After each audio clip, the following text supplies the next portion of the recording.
आज हम physical geography के अंतर्गत वैगनर के महाद्वीपीय विस्थापन सिद्धांत का अध्ययन करेंगे, अर्थात कॉन्टिनेंटल ड्रिफ्ट थ्योरी।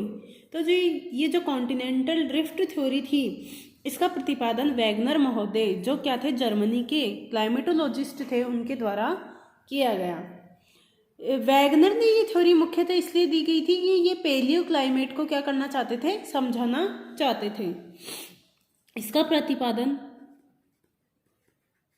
उन्होंने 1912 में किया था और इसका विस्तृत जो विवेचन किया था वो 1915 व 1920 में किया गया। वैगनर जो थे, उन्होंने क्या किया था, पेलियो क्लाइमेट को समझाने के लिए महाद्वीपीय विस्थापन सिद्धांत, अर्थात महाद्वीप जो है वो वर्तमान में जिस स्थिति में है, पुरातन काल में उस स्थिति में नहीं थे, अर्थात महाद्वीपों में विस्थापन हुआ है। तो उन्होंने क्या बताया था कि ये जो कार्बोनिफेरस युग था, कार्बोनिफेरस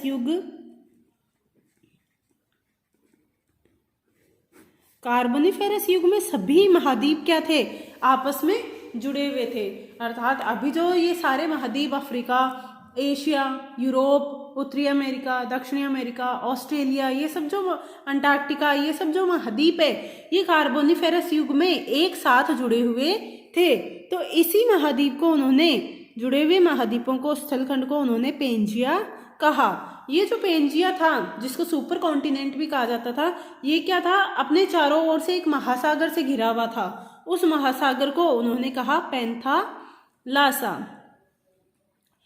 अर्थात वैगनर के अनुसार कार्बोनिफेरस काल में सभी महाद्वीप आपस में जुड़े हुए थे, जिसे उन्होंने सुपर कॉन्टिनेंट अर्थात पेंजिया कहा।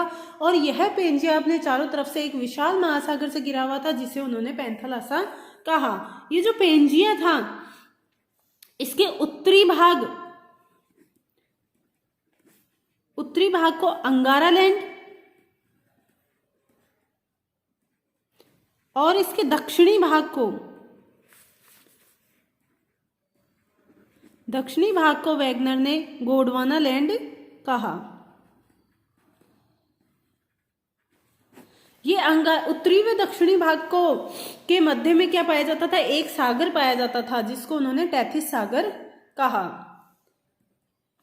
अर्थात जो पेंजिया था वो दो भागों में बटा हुआ था, जिसके उत्तरी भाग को लॉरेंशिया या अंगारा लैंड के नाम से जाना जाता था और दक्षिणी भाग को गोंडवाना लैंड के नाम से जाना जाता था। यह अंगारा लैंड और गोंडवाना लैंड के मध्य एक महासागर था, छोटा सागर था, जिसे उन्होंने टेथिस सागर कहा। तो ये जो पेंजिया था, इसका क्या हुआ, कार्बोनिफेरस युग में इस पेंजिया का विघटन प्रारंभ हो गया। तो विघटन प्रारंभ होने के कारण क्या हुआ, ये जो पेंजिया टूट गया, कई भागों में टूट गया और टूटकर इसमें विस्थापन होने लगा। तो जो ये विस्थापन हुआ था, मेनली दो दिशा में हुआ था, एक तो पश्चिम की ओर, एक भूमध्य रेखा की ओर।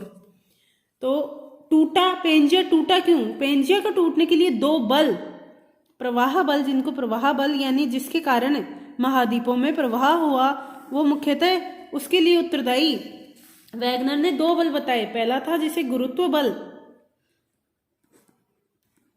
या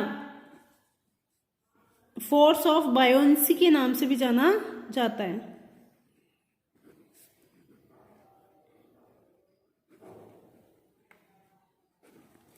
या फिर प्लवनशीलता का बल। इस बल के कारण क्या हुआ, इस बल के कारण जो महाद्वीप टूटे थे वो भूमध्य रेखा की ओर विस्थापित होने लगे।